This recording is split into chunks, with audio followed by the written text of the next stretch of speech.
Introduction to Level 1. Very interesting read.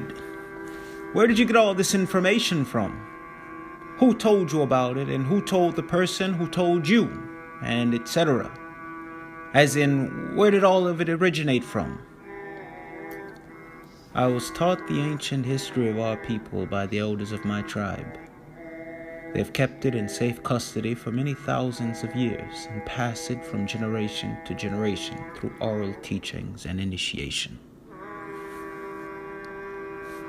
I may have missed it, but could you give us some indication of what part of Africa your information comes from?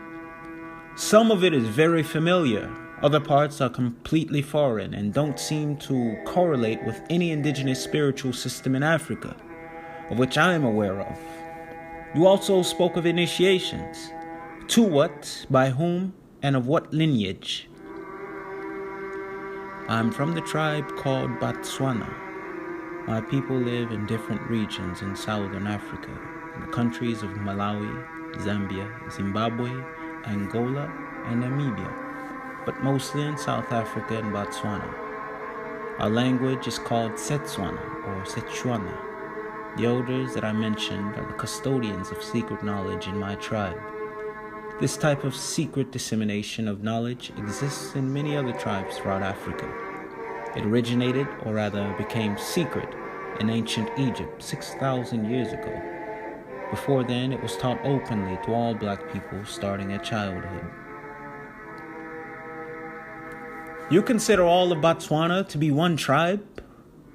Are your initiations considered general rites, which are conveyed among African community members as they reach certain ages? Or are you receiving specialized training as Dingaka or Sangoma? If you were to serve in one of these two capacities, please tell us how long you've been in training. It's rather exciting to think we have some African healers or priests from Southern Africa living in the Americas. Also, if you don't consider it intrusive, please place more environmental context on your information. Tell us what the names of the creator, intermediary guides, and ancestors are within your tradition. What are some of the rituals that are safe for general public to practice? Outside of oral history, what are you authorized to share with Africans born in the West? Your spiritual knowledge is from Botswana.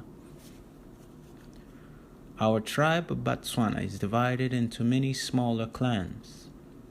I'm from the clan called Bakhatla. I'll briefly outline our initiation system for those who are new to such information. There are 3 types of initiatory training among my people, as is the case among many African tribes. The first is general rites, as you put it, which youths undergo at about puberty. After that, a handful are selected to be trained as Dingaka, Ngaka, singular, Dingaka, plural.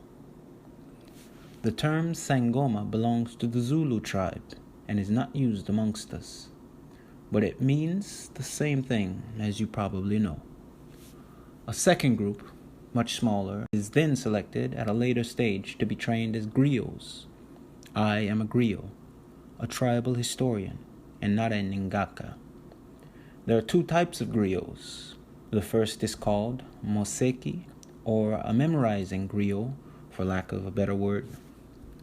Such initiates are trained usually from childhood in certain rites that vastly improve their powers of memory to exceed that of ordinary people.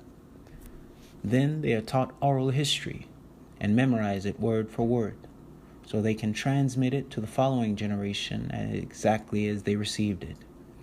The second type of griot is called Matsidi.